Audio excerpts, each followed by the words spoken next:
కాదు, మాకు సైదుర్గ్ తేజ్ రామ్ చరణ్ గారు ఈవెంట్స్లో కనిపించినా ఎక్కడైనా పబ్లిక్ ప్లాట్ఫామ్స్లో చూసినా చాలా డిసిప్లిన్డ్గా ఉంటారు. మీ కజిన్స్తో ఎలా ఉంటారని కొంచెం ఆయన ఇంకొక యాంగిల్ చెప్పొద్దంటున్నారా?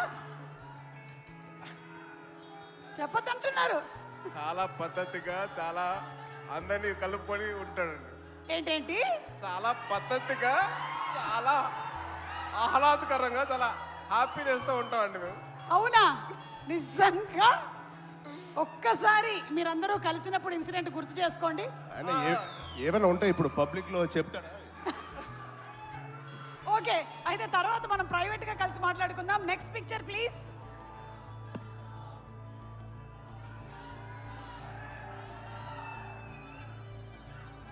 ఏమండి, మీరు ఇలా సరదా తీర్చుకున్నారా? గౌనేసి నగలేసి. అంటే ఏం లేదండి, ప్రతి ఒక్క అబ్బాయిని ఆ అమ్మాయిలాగా తయారు చేయడం మదర్ అలవాటు. మా మదర్ ఎందుకు చేశారని చెప్పి అడిగితే, అరే ప్రతి ఒక్కళ్ళు అమ్మాయి కూడా ఉంటారు, సో అమ్మాయి నేను కూతురు చూసుకుంటాను, నీ కూడా అర్థం చేసుకోవాలి, బయట వాళ్ళ అమ్మాయిలు ఎలా రెస్పెక్ట్ చేయాలో నేర్చుకోవాలి, సో ఇలా చేశాను అని చెప్పింది. సో మా మదర్ చేసింది ఏంటంటే, ఎదురు అమ్మాయిల్ని రెస్పెక్ట్ చేయడం నేర్చుకో అని చెప్పి నాకు డ్రెస్ చేస్తారు. అంటే ఇదంతా మీకు అప్పుడే అర్థమైందా? ఇప్పుడు కాదు, తర్వాత చెప్పారు. ఓకే. ఎందుకమ్మా చేశారంటే అప్పుడు చెప్పారు మాట. ఓకే, ఆ వయసులో కాదు, ఆ వయసులో అసలు క్వశ్చన్ తెలియదు.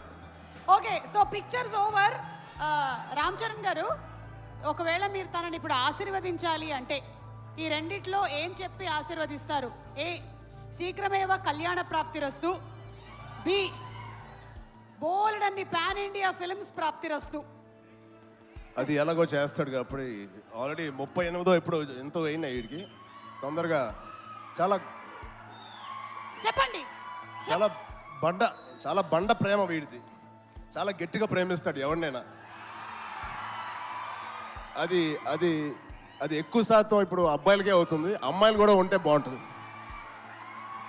అంటే పెళ్ళి అనేది దీవించేశారుగా, అయిపోయింది బాబు. అట్లా